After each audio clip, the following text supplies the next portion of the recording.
오늘 우리에게 주시는 하나님의 말씀은 요한복음 14장 8절로 21절까지의 말씀입니다. 요한복음 14장 8절로 21절의 말씀 한 절씩 교독하여 읽겠습니다. 빌립이 이르되 주여 아버지를 우리에게 보여주옵소서. 그리하면 족하겠나이다.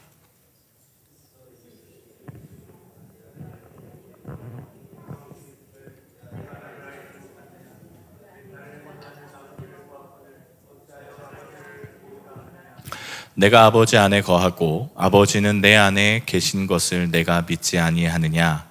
내가 너희에게 이르는 말을 스스로 하는 것이 아니라 아버지께서 내 안에 계셔서 그의 일을 하시는 것이라.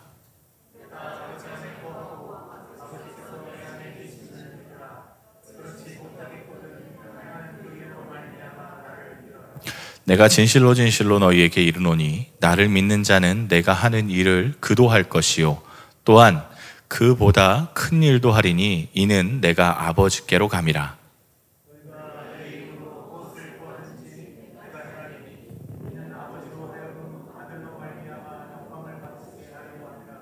내 이름으로 무엇이든지 내게 구하면 내가 행하리라.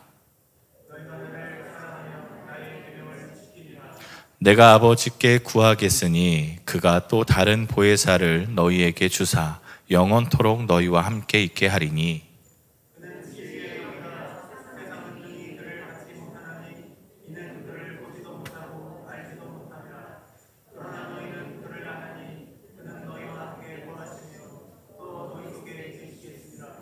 내가 너희를 고아와 같이 버려두지 아니하고 너희에게로 오리라.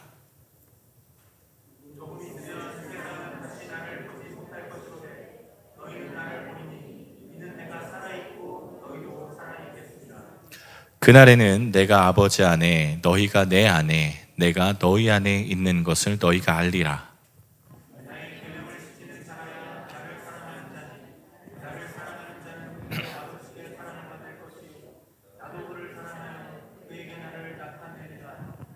아멘. 여러분, 오늘 말씀은 요한복음 14장의 말씀을 함께 읽었지만 사실 13장과 14장과 15장을 함께 읽어야만 이해가 되는 구절입니다. 일전에 한번 말씀드렸죠. 성경이 이렇게 장으로 나눠져 있는 이유는 인쇄업자가 본인이 편하기 위해서 나눠 놓은 거라고요. 그래서 성경을 읽을 땐 가장 좋은 방법은 그 한 전체의 책을 읽어보시는 게 가장 좋습니다. 자, 오늘 이 13장과 14장, 15장을 함께 읽어봐야 하는 것은 그 이유는 시간적으로나 사건적으로 연결이 되어 있기 때문입니다. 일단은 13장의 말씀을 함께 이렇게 차근차근 보시겠는데요. 13장의 말씀에 보면 제자들이 불안해합니다. 굉장히 불안감에 가득한 모습을 보여주고 있는데 그 이유는 예수님과 이렇게 식사를 하고 계시는 중간에 예수님이 뭐라고 하시냐면 나 어디로 갈 거야, 자꾸 갈 거야 이런 이야기를 하십니다. 자, 우리는 이제 전지적 시점을 갖고 있습니다. 왜냐하면 성경을 다 읽어보셨기 때문에 전지적 시점을 가지고 예수님이 어디로 가실지 또 무슨 말을 하시는지 우리는 다 이해하고 있습니다. 하지만 제자들의 입장에서 이 이야기를 들었다고 생각해 보십시오. 밥을 먹는데 자신이 존경하고 평생 따라야 될 분이라고 생각하고 예수님이 늙어서 죽을 때까지 우리는 이분을 섬기겠다고 결단하면서 제자가 됐는데 예수님이 자꾸 나 떠날 거야 이런 말씀을 하십니다. 이 자리가 우리가 흔히 아는 최후의 만찬의 자리입니다. 그리고 이러한 불안감에서 제자들이 막 두려워하면서 몇 가지 질문을 하는데 사실 이 질문이 우리에게는 큰 도움이 되는 질문입니다. 자, 일단 무슨 질문을 하냐? 불안감을 가지고 첫 번째 대표 주자인 베드로가 예수님께 이렇게 묻습니다. 자, 시몬 베드로가 이르되 주여 어디로 가시나이까? 주님 간다고는 말씀하시는데 도대체 그럼 어디로 갑니까? 우리가 좀 따라가겠습니다. 당신이 가는 곳에 우리도 간다고, 아니 스승과 제자는 그런 거 아닙니까? 하고 이야기하는데 예수님께서 말씀하십니다. 네가 지금은 따라올 수 없으나 나중엔 따라올 수 있을 거야. 자, 제자의 입장에서는 어떻게 느껴졌을까요? 많은 상상을 해보면 제자들은 이때까지 예수님이 십자가 지실 것을 전혀 몰랐고, 또 예수님이 예루살렘에 입성하는 것을 보면 제자들이 예수님이 이 땅의 왕이 될 것임을 상상했던 것으로 여겨집니다. 한마디로 예수님은 왕이 될 건데 우리는 좌의정 우의정이 아니라 이렇게 변두리 어디에 이렇게 꽂아 넣는 거 아니야? 정도로 생각할 수도 있겠습니다. 자, 이 불안한 제자들을 어떻게 하셨냐? 예수님께서 이런 말씀을 하시면서 세족식을 하십니다.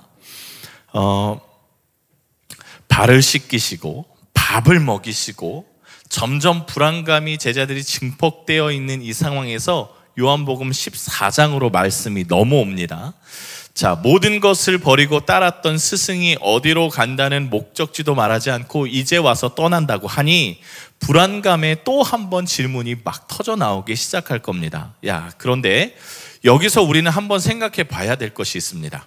자, 우리가 그리스도인으로 살아간다고 한다면 어떻게 예수님을 끝까지 잘 따르고 승리할 수 있을지 제자들의 모습에서 좀 찾아볼 필요가 있습니다. 예수님은 지금 떠난다고 말씀하시는데 제자들은 그럼 어디로 갑니까? 라고 묻는 이 상황 가운데, 자, 주님의 말씀은 우리와는 차원이 다른 이야기를 하시는 것 같고, 막상 우리의 삶으로서 이 말씀을 받아들이면 우리의 부족한 모습이 한없이 드러나는데 말씀과 삶의 간극이 너무너무 깊어지는 것을 우리는 이 말씀 가운데 깨닫게 됩니다. 요한복음이 왜 적혀져 있느냐?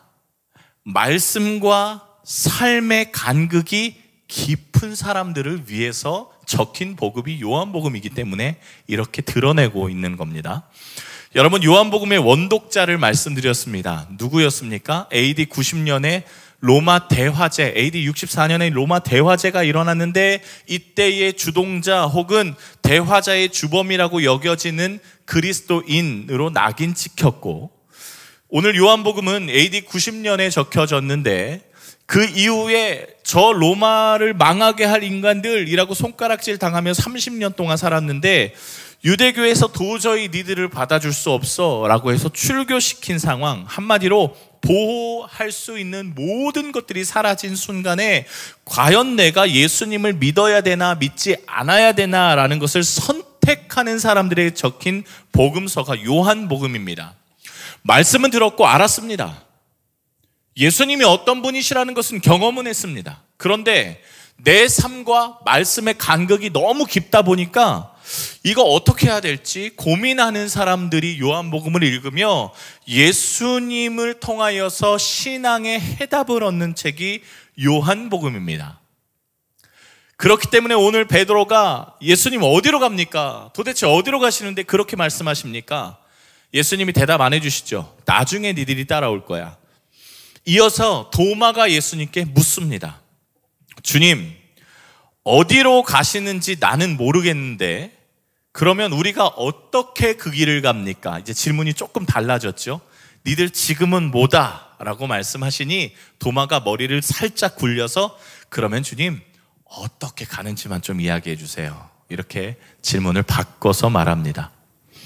자, 이 도마의 질문에 예수님께서 아주 중요한 답변을 하시는데 그게 14장 6, 7절의 말씀입니다. 우리 다 아시는 말씀, 너무 좋아하시는 말씀일 텐데요, 우리 함께 읽어봤으면 좋겠습니다. 예수께서 이르시되 내가 곧 길이요 진리요 생명이니 나로 말미암지 않고는 아버지께로 올 자가 없느니라. 너희가 나를 알았더라면 내 아버지도 알았으리로다. 이제로부터는 너희가 그를 알고 보았노라. 자, 이 말씀의 핵심이 뭘까요? 예수님께서 길이요 진리요 생명이다 라는 말씀이 핵심이긴 합니다. 그러나 예수님께서 길이요 진리요 생명이 되셔야만 하는 이유가 무엇입니까? 그건 최종 목적지가 하나님이기 때문에 그러합니다. 예수님은 우리를 하나님께 인도하기 위해서 길이 되셨습니다. 예수님은 우리가 죽음 가운데 있기 때문에 생명으로 하나님께 인도하기 위해서 그러니까 생명이신 하나님 앞에 인도하기 위해서 본인이 생명이 되셨습니다. 예수님은 진리신데요, 우리가 하나님을 모르고 있으니 하나님을 알게 하기 위해서 진리가 되신 분입니다. 한마디로 예수님의 최종 목적, 모든 것은 다 하나님께 초점이 맞춰져 있습니다. 하나님입니다. 여러분, 오늘 가셔서 사복음서를 잘 읽어보십시오. 예수님의 모든 말씀의 초점은 다 하나님께 있습니다. 그리고 예수님 스스로도 말씀하십니다. 나는 내 얘기를 하는 것이 아니라 내 아버지의 이야기를 한다. 예수님 자신을 통해서 하나님께 인도하고 하나님을 알게 하기 위해서 내가 왔음을 예수님은 사명으로 밝히신 분입니다. 예수님은 하나님이 시키신 것만 하는 분입니다. 예수님은요, 하나님이 원하시는 것만 한다고 말씀하셨습니다. 한마디로 예수님은 내가 원해서 하는 게 아무것도 없고 하나님이 원하셔서 하는 일이라고 말씀하신 분입니다. 예수님은 그런 분이세요. 하지만 오늘 말씀을 하시는 순간 제자들의 입장에서 내가 곧 길이요 진리요 생명이다라는 이야기를 들었을 때 여러분, 이 말을 이해할 수 있었을까요?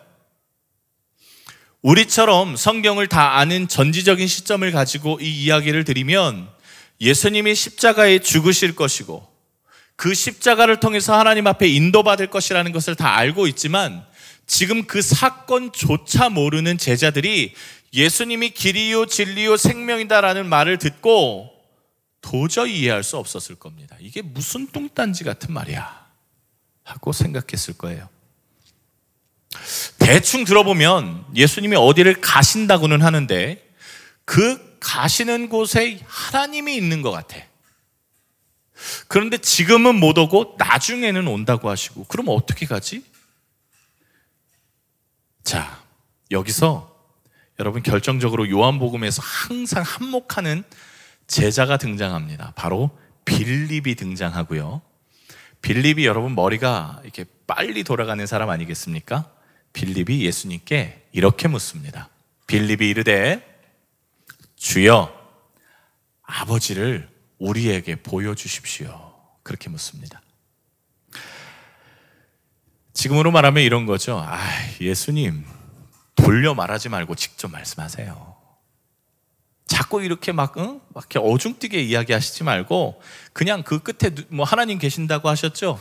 그럼 우리한테 보여주세요, 그 하나님을. 그렇게 이야기한 겁니다. 여러분, 성경에서 엉뚱한 질문이긴 했지만 사실 이 질문 때문에 우리가 하나님을 알게 된 겁니다.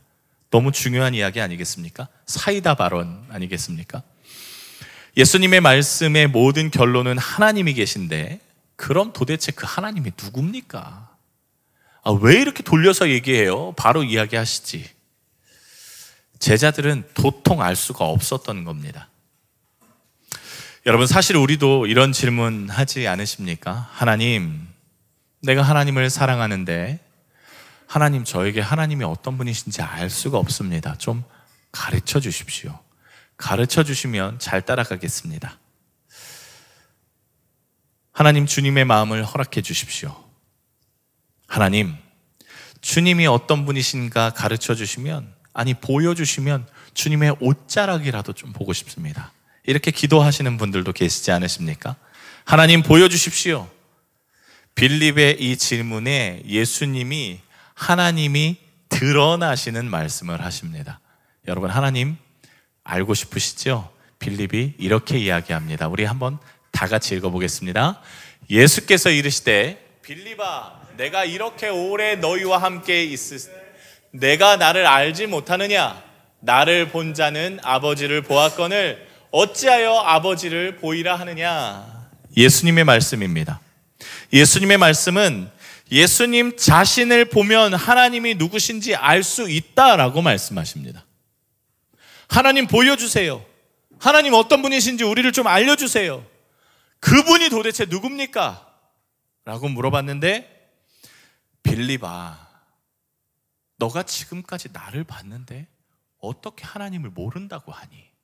그렇게 예수님께서 대답하셨습니다. 여러분, 이 말이 물론 잘 이해가 되시겠지만 조금 더 이해를 편하게 해드리기 위해서 100% 적합한 예는 아니지만 한번 이런 예를 좀 드려보고 싶습니다. 옛말에 결혼을 하려면 누구를 보라 이런 이야기가 있는데 알고 계십니까? 결혼을 하려면 그 부모님을 봐라 이런 이야기가 있었습니다. 다 아실 겁니다. 결혼할 사람의 20년 뒤의 모습이 그 부모님의 모습과 크게 틀리지 않을 거라는 말입니다. 저는 좀 성격이 느긋한 성격입니다. 저는 그래서 제일 잘하는 걸 버티기를 잘합니다. 급하든 말든 알아서 하시라고 이런 성격입니다. 그런데 이 성격을 제가 누굴 닮았겠습니까? 저희 부모님을 닮았습니다. 저희 부모님 느긋하시거든요. 버티는 거 잘하세요. 저희 아내는요 반대입니다. 굉장히 활동적이고 이렇게 버티는 거 잘 못합니다. 누구를 닮았을까요? 장인 장모님을 닮았습니다. 부모님의 모습을 그 자녀가 그대로 닮아갑니다. 오늘 예수님께서 이렇게 말씀하십니다. 빌립아, 하나님이 궁금하니? 하나님이 어떤 분인지 알고 싶어? 그러면 내가 지금까지 했던 말과 내가 지금까지 했던 은혜의 기적들과 내가 지금까지 했던 모든 사역을 바라봤을 때 그것만으로도 너는 하나님을 충분히 알 수 있어. 그렇게 대답하셨습니다. 예수님의 모든 것은 하나님께 속했고 그렇기에 예수님을 보면 하나님에 대해 알 수 있고 이해할 수 있다라는 것이죠. 자, 이 말을 예수님께서요 한 말씀으로 정리하십니다. 그게 20절의 말씀이에요. 그날에 내가 아버지 안에 너희가 내 안에 내가 너희 안에 있는 것을 너희가 알리라. 여러분 이 말도 조금 어려우시게 느껴지시죠? 이런 겁니다. 표로 만들었습니다. 예수님은 하나님 안에 계신 분입니다. 예수님은 하나님 안에 계세요. 그래서 예수님의 삶과 예수님의 말과 예수님의 행동과 예수님의 기적은 하나님을 벗어나지 않습니다. 이게 예수님의 법칙이었어요. 절대로 벗어나지 않으십니다. 그리고 예수님도 모든 말씀을 하나님 앞에 정확하게 허락을 받으시고 진행하셨습니다. 그러니 성경에서 나오는 예수님의 모든 것들을 보면 우리는 하나님의 성품을 알 수 있는 겁니다. 하나님 알려주십시오. 하나님 당신이 누구인지 알고 싶습니다. 기도하시죠? 그러면 성경 보십시오. 성경에 하나님이 어떤 분이신지 정확히 말씀하고 있습니다. 예수님을 보면 알 수 있습니다. 예수님은요 하나님이 원하시는 것만 하셨습니다. 그런데 이러한 삶이 지금으로 보면 사실 좀 바보 같은 삶입니다. 내가 없고 하나님만 있는 삶. 예수님께서 왜 이런 삶을 사셨을까요? 예수님께서 이런 삶을 사신 이유는요 말씀에 내가 하나님을 사랑했기 때문이라고 말씀합니다. 내가 하나님을 사랑해서야. 하나님을 사랑했기 때문에 아버지 하나님을 사랑했기에 하나님의 뜻대로 사셨고 이 모습을 보고 세상과 제자들이 하나님을 알게 될 것이다 말씀하셨습니다. 오늘 일부 예배 때 유한중 목사님 말씀 전하시면서 오늘 말씀과 일맥상통하는 이야기를 하셨습니다. 예배는 하나님과의 만남이다. 예배 드리는 모습만 봐도 이 사람이 하나님을 사랑하는가, 하나님을 아는가, 하나님의 은혜를 경험했던 사람인가, 경험하고 있는 사람인가라는 것을 정확히 확인할 수 있습니다. 예배 드리는 모습만 봐도 알 수 있습니다.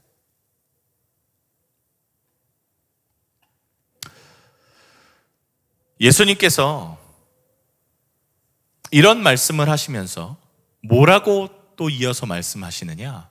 자, 나는 하나님의 뜻대로 살았고 하나님의 말씀만 했고 하나님의 법칙대로 살았어.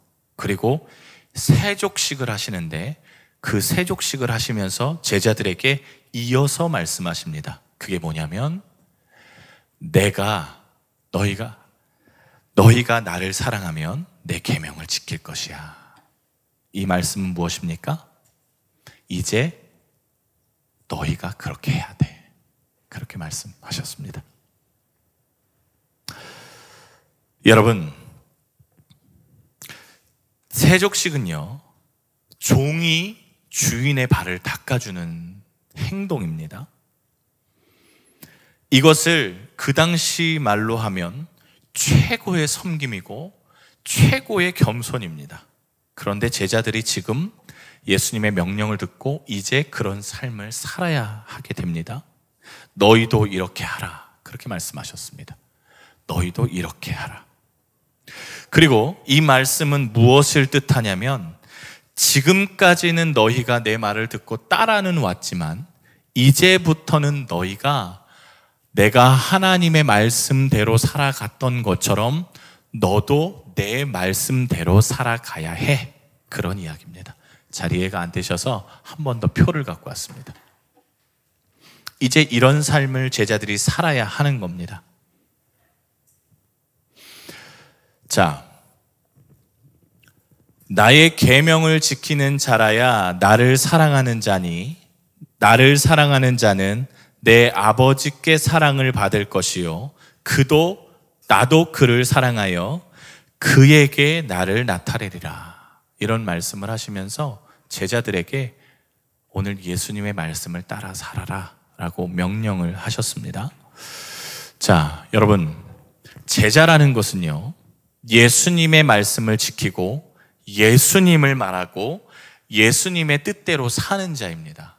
이 말씀에 동의하십니까? 동의하시면 아멘 한번 해보시겠습니다. 제자는 그런 자입니다.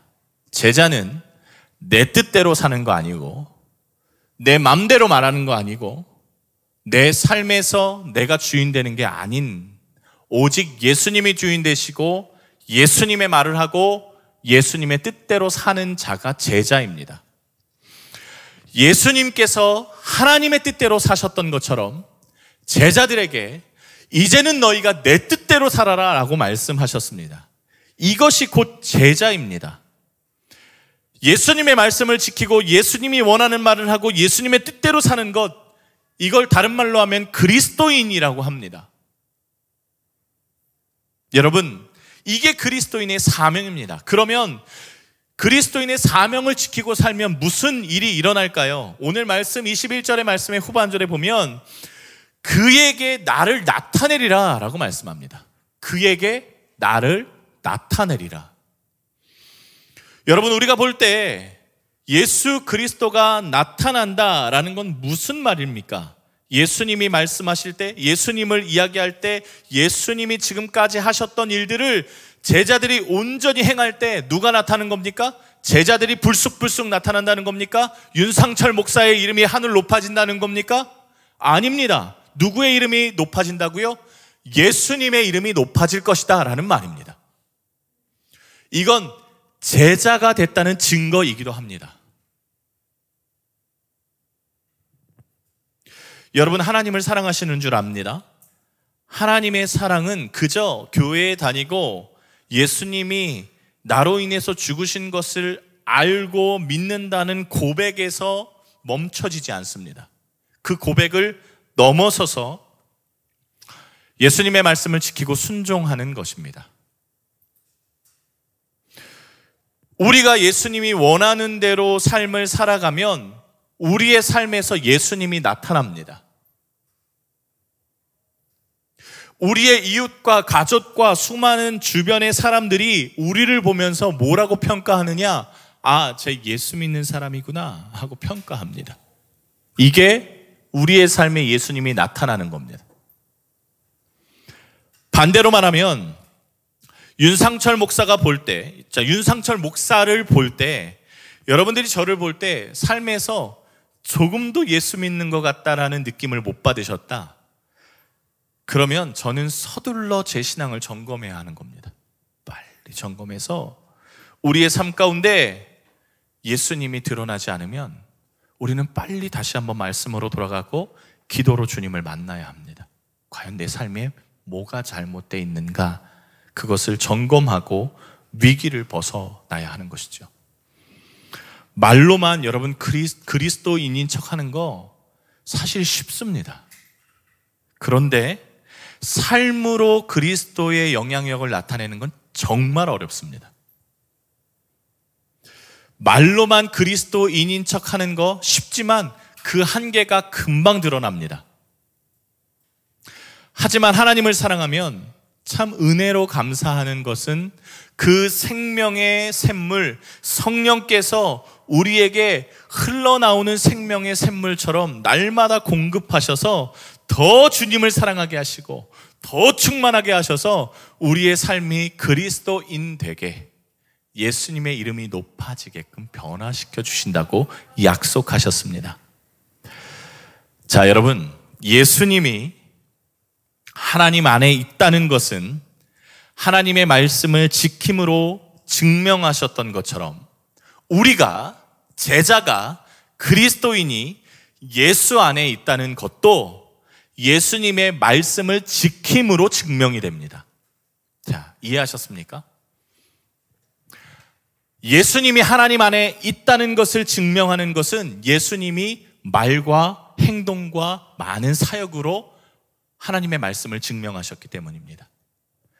그리스도인이 예수님 안에 있다는 것은 우리의 말과 행동과 생각과 모든 방법으로 그리스도인에 대한 것을 나타낼 때 우리가 예수 그리스도 안에 있음이 증명이 됩니다.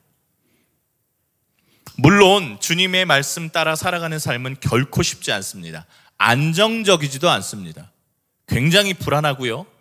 또 우리의 마음에 안정적인 걸 추구하기 때문에 이 길을 계속 가는 것은 쉽지가 않습니다. 예수님께서도 그걸 너무 잘 알고 계셨습니다. 그래서 우리에게, 그 불안해하는 우리에게, 1세기의 그리스도인, 불안해하는 사람들에게 뭐라고 말씀하셨느냐? 너희가 세상에 속하였으면 세상이 자기의 것을 사랑할 것이나 너희는 세상에 속한 자가 아니요 도리어 내가 너희를 세상에서 택하였기 때문에 세상이 너를 미워하느니라. 그렇게 말씀합니다. 너희가 불안해하는 것은 당연한 거야. 불안해할 수 있어. 그리고 핍박도 받을 수 있어. 예수님 열심히 믿고 주님의 뜻대로 살려고 하면 여러분 핍박이라는 것이 옵니다. 근데 이게 어디까지 오는 줄 아십니까? 교회 안에서도 핍박을 받습니다. 아니, 뭐 저렇게 유난스럽게 예수를 믿어? 아니, 뭐 저렇게만 믿어야 예수 믿는 거야? 하면서 핍박받습니다.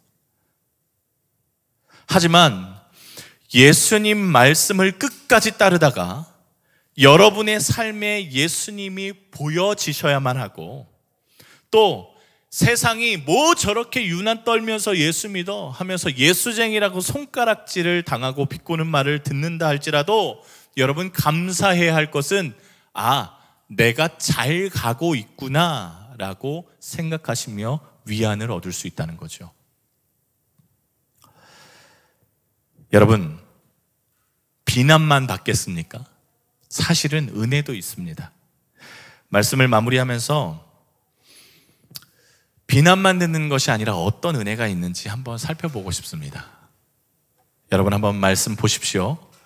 오늘 세상이 너희를 미워할 것이다 그렇게 말씀하셨다가 예수님께서 우리에게 뭐라고 말씀하셨느냐?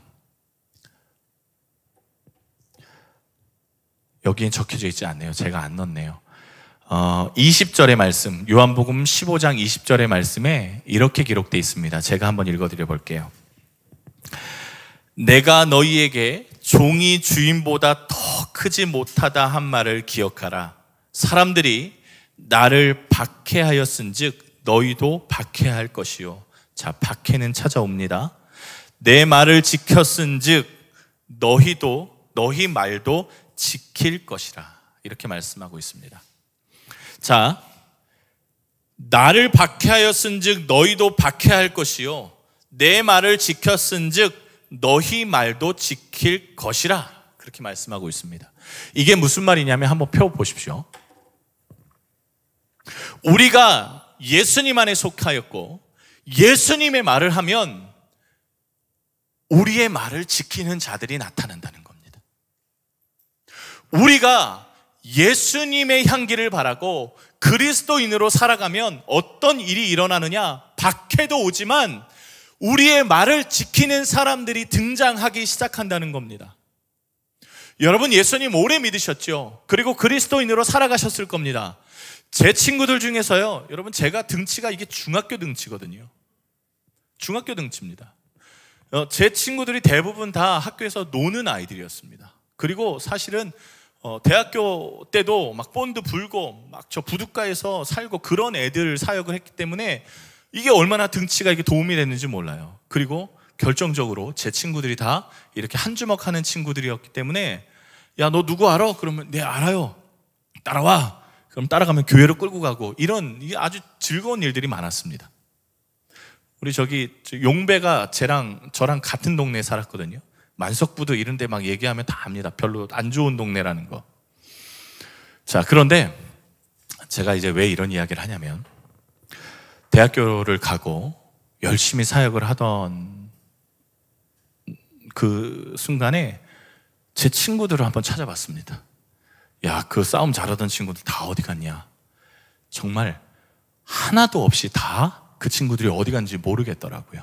그리고 다 예수님을 잘 믿는 사람들로 주변에 하나하나 채워지기 시작했습니다. 전도해서 세워지기도 했고, 또 그런 분들하고 교제하면서 제 주변에 정말 하나님을 사랑하는 분들로 채워지기 시작했어요. 오늘 그 말씀하고 있습니다. 너의 말도 들을 것이다. 너의 말을 듣게 될 것이다. 너의 주변에 그리스도인들로 가득 차게 될 것이다. 그 말씀을 합니다. 여러분, 그런데 이 말에 오해하지 마십시오. 예수님을 따르며 사는 자의 말을 듣고 지키는 자가 생겨난다는 말씀을 하셨지만, 여러분, 이거 크게 오해하면 안 됩니다. 윤상철 목사가 예수님의 말씀을 하며 예수님을 따르는 삶을 살며 예수님의 말씀을 전하면 그것이 윤상철 목사의 말이겠습니까? 아닙니다. 예수님의 말입니다. 한마디로 너희의 말을 따르는 자가 생겨날 것이다 라는 말은 나를 추종하는 세력이 생겨날 것이라는 말이 아니라 예수님의 제자가 더 많아질 것이다 라는 말입니다. 간혹 가다가 우리는 교회 안에서 목사들이 이 실수 참 잘하는데요, 목사의 팬을 만드는 경우가 있습니다. 저 목사님 아니면 안 돼. 저 목사님만이 저기 있어야 돼. 그거 큰 실수하는 겁니다. 예수님만, 오직 예수님만 드러나야 됩니다. 예수 따르는 사람을 통해서 예수님의 제자가 양성이 되는 겁니다. 마태복음 28장 마지막 절에 예수님께서요, 힘있게 이런 말씀 하시지 않으셨습니까? 여러분, 예수께 나와 말씀하여 이르시되 하늘과 땅의 모든 권세를 내게 주셨으니, 제자들에게 하는 이야기입니다. 그리스도인들에게 주셨으니, 그러면 무슨 일이 일어날까요? 그러므로 너희는 가서 모든 민족으로 제자를 삼아 아버지와 아들과 성령의 이름으로 세례를 베풀고 내가 너희에게 분부한 모든 것을 가르쳐 지키게 하라. 볼지어다 내가 세상 끝날까지 너희와 항상 함께 있으리라. 뭐가 된다고요? 제자가 세워진답니다. 모든 민족으로 제자를 삼아. 이건 제자가 제자를 세울 수 있는 특권을 주신 겁니다. 그리스도인이 그리스도인을 만들 수 있는 특권을 주셨습니다. 여러분, 예수님을 모르는 사람이 어떻게 하나님을 전합니까? 예수님을 모르는 사람이 어떻게 예수 그리스도의 제자가 될 수 있겠습니까? 모든 민족으로 제자를 삼는 특권을 제자들에게 주셨습니다. 그리고 지금 우리에게도 그 특권을 주셨죠. 여러분의 삶 가운데 예수님의 말을 하고 예수님의 뜻을 따라 살고 예수님의 그 은혜 가운데 거하면 여러분이 하고 싶지 않아도 여러분은 제자를 세우는 사역을 할 수밖에 없게 될 겁니다. 이건 목사여서가 아니라 선교사여서가 아니라 그리스도인에게 주신 하나님의 명령이자 하나님의 특권입니다. 사랑하는 여러분, 예수님을 더 가까이 하십시오. 예수님의 말씀을 더 가까이 하고요, 예수님의 삶이 어떠한 삶인가 더 궁금해 하십시오. 그리고 그 예수님 앞에 더 나아가십시오. 잘 모르겠으면 여쭤보십시오. 성령님께 주님 도와주십시오. 알려주십시오. 알려주실 겁니다. 우리의 삶이 그러면 더 예수님처럼 변하고 예수님의 뜻대로 살게 될 때 어느덧 여러분의 삶의 주변엔 예수님을 믿는 자로 가득할 겁니다. 여러분의 삶을 통해서요. 그렇게 은혜를 받고 또 그렇게 나아가는 모든 여러분들 되시기를 주님의 이름으로 축복합니다. 우리 아까 함께 찬양했었는데요. 내 주를 가까이 한번 우리 찬양하면서 하나님께 기도하겠습니다. 하나님, 나의 삶이 더 예수님 닮기를 소원합니다.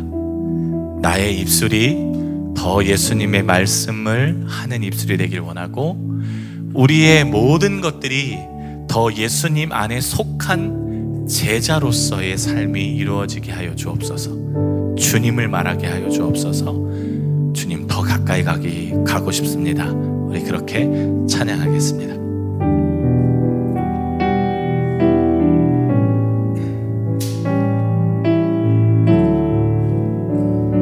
내 주를 가까이